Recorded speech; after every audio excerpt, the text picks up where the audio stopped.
À la une de cette édition d'information, identification des abonnés du téléphone, la relance sous fond de défis sécuritaires. Les pouvoirs publics annoncent une vaste campagne de communication autour du sujet dans les tout prochains jours. En attendant, chez les opérateurs de téléphonie mobile, l'heure est à la préparation des fichiers d'identification. Et puis, campagne d'éducation civique et d'intégration nationale, le Conseil national de la jeunesse du Cameroun s'engage à apporter tout son soutien à l'initiative. L'option du Conseil consiste à accompagner le ministère de la jeunesse et de l'éducation civique dans la recherche des solutions innovantes et audacieuses destinées à éradiquer l'incivisme. Voilà pour les titres. Bonsoir à tous, mesdames, messieurs, bienvenue au journal. Ouvrons cette édition avec l'attitude du ministre René Emmanuel Sadi suite à la cérémonie de réception de dons remis au Cameroun par la Fédération de Russie ce jour à Douala. Depuis que notre pays est confronté à tous ces défis sécuritaires, la menace Boko Haram et ses effets dans les régions septentrionales de notre pays, une grande mobilisation au plan national s'est manifestée. Les Camerounais de tous bords, de toutes les régions et toutes les sensibilités se sont mobilisés dans ce que nous avons appelé l'effort de guerre en faveur de nos forces de défense et des populations affectées dans les régions touchées. Le Cameroun se félicite aussi que dans cet effort de mobilisation à l'échelle nationale, il a pu bénéficier du soutien de ses amis, des pays amis, des partenaires,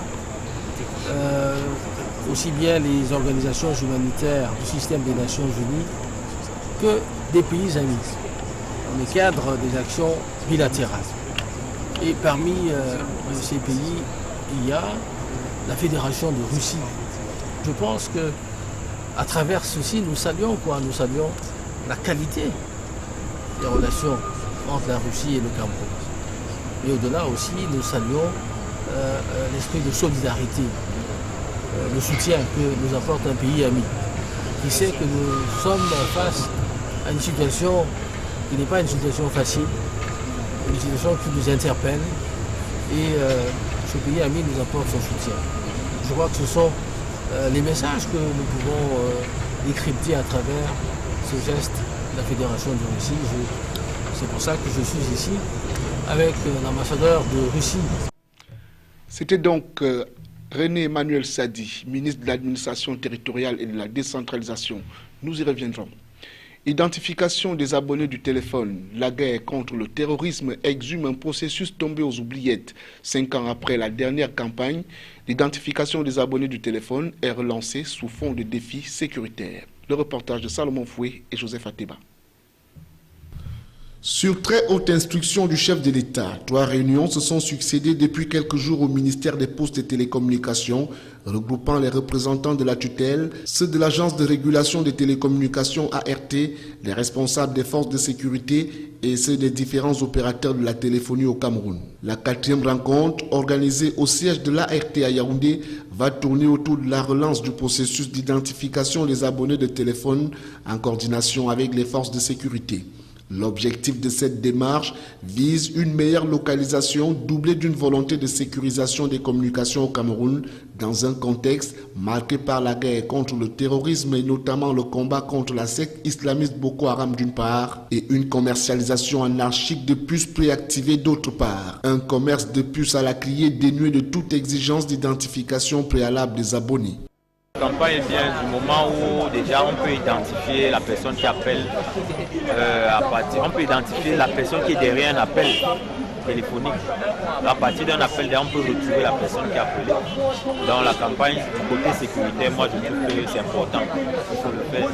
Il est désormais question de mettre un terme à ces désordres qui a dû permettre aux forces négatives de Boko Haram de se procurer ces instruments de communication au moyen desquels ils ont pu commettre des attentats kamikazes sur le sol camerounais. C'est du moins l'engagement des pouvoirs publics qui semble attacher du prix à cette haute opération d'identification des abonnés de téléphone. Face au silence plat observé par les différents acteurs de la téléphonie qui n'ont pas souhaité s'exprimer sans autorisation préalable du ministre en charge des postes et télécommunications. Le constat sur le terrain révèle une extrême timidité des opérations dans les services consacrés à l'identification des usagers. L'heure est encore au nettoyage des fichiers, a-t-on appris chez certains opérateurs de téléphonie mobile. Les pouvoirs publics annoncent une vaste campagne de communication autour du sujet dans les tout prochains jours. Une campagne qui va démarrer par un point de presse du ministre Jean-Pierre Biyitibi Essam, suivi de la diffusion des spots dans les médias. Campagne d'éducation civique et d'intégration nationale. Le Conseil national de la jeunesse du Cameroun s'engage à apporter tout son soutien à cette initiative dont la phase pilote amorcée en 2014 après la tenue en 2013 du colloque international sur l'éducation civique et l'intégration nationale et qui est en cours d'intensification dans les 10 régions du Cameroun. Le point avec Jean-Pierre Bitongo et Marcel Vondo. À bien y voir, l'on se rend à l'évidence que les champs d'expression de l'incivisme sont nombreux. L'on peut également remarquer une perte totale de repères civiques et moraux. Malgré les efforts consentis par le gouvernement camerounais dans la mise en œuvre des politiques de formation et d'éducation des populations au civisme et à l'intégration nationale, il est régulier de constater des actes d'incivisme dans les sphères sociales, politiques et économiques du pays. Pour donc accompagner le ministère de la Jeunesse et de l'Éducation civique dans la recherche des solutions innovantes et audacieuses destinées à éradiquer ce mal qu'est l'incivisme, le Conseil national de la jeunesse du Cameroun entend apporter sa contribution à travers cette campagne d'éducation civique et d'intégration nationale. Notre contribution d'abord, c'est une contribution, je peux dire, en manutention, main-d'œuvre. Le Conseil national de la jeunesse aujourd'hui, c'est, je peux dire, le bras séculier du ministère de la jeunesse qui implémente et qui aide à l'implémentation des politiques qu'élabore le gouvernement du Cameroun et que coordonne le ministère de la jeunesse et de l'éducation civique. Donc aujourd'hui, le ministère de la Jeunesse est en train de lancer une campagne d'éducation civique et le Conseil national de la jeunesse, en tant qu'organe fêtière de mouvements et organisations de jeunesse, apporte déjà sa main-d'œuvre, sa contribution en termes de capital humain pour la propagation de cette campagne et le bien fonctionnement de cette campagne. La célébration à Yaoundé le 12 août 2015 de la 16e édition de la Journée internationale de la jeunesse était encore l'occasion pour le ministre Bidumpat, en charge de la jeunesse et de l'éducation civique, d'inviter les jeunes à renforcer leur participation dans la mise en œuvre de cette grande campagne d'éducation civique et d'intégration nationale afin qu'ils se placent à l'avant-garde de la lutte contre les fléaux sociaux qui obèrent les efforts de développement intégré, global et endogène du Cameroun. Autre chose à présent, conférence semestrielle des gouverneurs de région, le littoral s'imprègne des recommandations déroulées lors des assises de Yaoundé. Le gouverneur de la région en a fait écho hier mercredi au cours d'une réunion qui a regroupé toute l'élite administrative et les forces vives de la région du littoral. Reportage. Il aura fallu plus d'une heure au patron de la région du littoral pour restituer de manière fidèle le contenu des assises de Yaoundé. Du 1er au 3e jour des travaux, Joseph Betty Assomo est revenu sur les moindres détails, excepté les travaux à huis clos dont il n'a pas jugé nécessaire d'en faire étalage. Permettez-moi de vous dire combien je me sens honoré de vous accueillir ce matin au siège de mes services et de vous souhaiter une cordiale bienvenue à cette réunion qui constitue un important moment de la conduite des affaires de la région du littoral dont les règles nous ont été confiées par le chef de l'État, chef suprême constitutionnel de l'administration camerounaise, son excellence M. Côté. Le but de la présente réunion est de vous transmettre la quintessence des 10 travaux afin que vous soyez non seulement à un niveau d'information et d'imprégnation approprié, mais également pour que vous soient répercutées les instructions, directives et recommandations générales ou particulières dont la mise en œuvre nécessitera votre action, votre concours et votre engagement, quand il est vrai que le gouverneur œuvre et travaille avec vous à la bonne marche des affaires de la région, le maintien de la paix, l'ordre de la sécurité dont l'importance n'échappe à personne, surtout par les temps qui courent. Au cours de cette session de restitution, il a également été question pour le gouverneur de mettre à la disposition de tous ses collaborateurs de la région du littoral Les recommandations formulées par le ministre de l'Administration territoriale et de la décentralisation au terme de ce rendez-vous des gouverneurs. Celle-ci concerne particulièrement le renforcement des mesures sécuritaires pour faire face à la menace terroriste de la secte islamiste Boko Haram, mais aussi le suivi de près de la collecte des fonds destinés aux forces de défense encore au front. Rappelons que l'enjeu sécuritaire était au centre de ces assises de Yaoundé qui se sont tenues les 5, 6 et 7 août 2015, eu égard à l'insécurité grandissante qui pèse sur le Cameroun. Travail manuel, le Cameroun veut redonner à cette discipline la place qu'elle mérite. Voilà qui justifie la tenue à Yaoundé du séminaire national de validation du guide d'organisation du travail manuel dans les établissements d'enseignement secondaire. Des précisions avec Jean-Pierre Bitongo et Joseph Ateba. C'est lors de la 13e conférence internationale de l'instruction publique tenue à Genève en Suisse en 1950 que le Bureau international de l'éducation de l'UNESCO, l'Organisation des Nations Unies pour la science, la culture et l'éducation, décide d'introduire le travail manuel dans le système éducatif. Membre de l'UNESCO, le Cameroun a entériné cette décision et introduit le travail manuel dans l'enseignement secondaire. Dans le système scolaire camerounais, le travail manuel se définit comme étant toute activité de production ou de service ayant un caractère d'intérêt général qui tente à faire acquérir à l'élève l'habileté manuelle, le goût de la création, le sens de la dignité du travail manuel et la conscience de ses responsabilités dans le développement du pays. Pour ces travaux qui se déroulent en atelier, exposés et échanges, il est question d'améliorer la gestion du travail manuel dans les établissements d'enseignement secondaire et d'harmoniser les contenus, les pratiques et surtout d'encadrer son évaluation. Il s'agira donc d'adopter, d'enrichir et d'adopter le contenu de ce manuel qui fera en sorte que le travail manuel soit une matière comme tout autre, avec un contenu de programme, un référentiel de formation et un référentiel de validation. Ça permettra à l'apprenant, au sortir du cycle secondaire, d'avoir non seulement une tête bien faite, mais savoir aussi faire quelque chose de ses 10 doigts dans l'optique de l'émergence en 2035.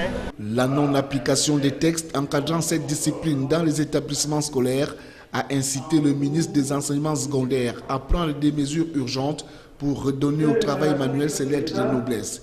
Et voilà qui justifie la tenue de ces séminaires de validation du guide d'organisation du travail manuel. Dans la suite du journal, le délégué régional des transports de l'Est vient de présider à Batouri, chef-lieu du département de la KDI, la réunion sectorielle des services régionaux des transports. Y prenaient part les 4 délégués départementaux et les responsables d'auto-école. Il a été question, pendant ces assises, de faire le bilan des activités menées, mais aussi de poser les jalons sur les 6 prochains mois. Des détails avec Ernest Ateba et Zobel Bon. La réunion de concertation entre les responsables des services régionaux des transports de l'Est et les propriétaires d'auto-écoles aura permis de passer au peigne fin toutes les activités menées dans la région. Il en ressort qu'en marge de l'incivisme caractérisé des usagers de la route, plus d'une centaine de conducteurs d'engins lourds et légers ne sont pas en règle.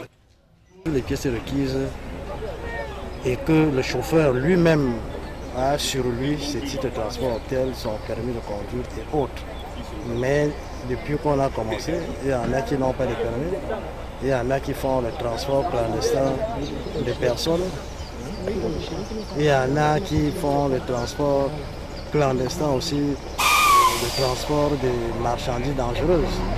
Il y a une réglementation pour transporter des produits dangereux, mais il y en a qui se permettent de transporter le carburant dans des fûts et autres. Nous n'allons pas tolérer ce genre de comportement. Tout ce qu'on a interpellé ici, nous allons les verbaliser, nous allons traduire, transmettre leur dossier au parquet. Au terme des travaux qui ont duré 2 jours, plusieurs résolutions ont été prises dans le sens de responsabiliser les promoteurs des auto-écoles, d'exhorter tous les délégués départementaux à travailler avec objectivité et abnégation pour lutter contre les accidents de la route, mais aussi pour sécuriser cette partie du pays en proie aux menaces de toutes sortes. Vu le thème, toutes les résolutions que nous sommes en train de prendre vont dans le sens de la lutte contre les accidents de la route. D'autres vont dans le sens des mesures à prendre pour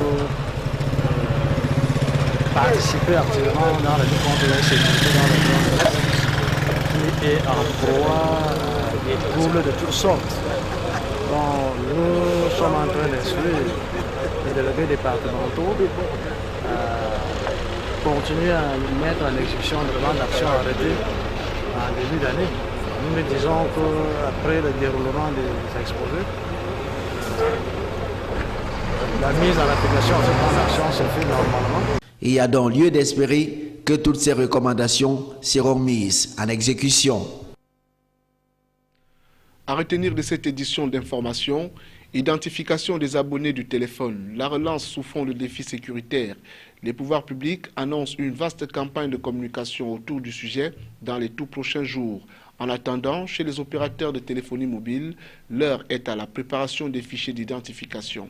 Et puis, campagne d'éducation civique et d'intégration nationale, le Conseil national de la jeunesse du Cameroun s'engage à apporter tout son soutien à l'initiative. L'option du Conseil consiste à accompagner le ministère de la Jeunesse et de l'Éducation civique dans la recherche des solutions innovantes et audacieuses destinées à éradiquer l'incivisme.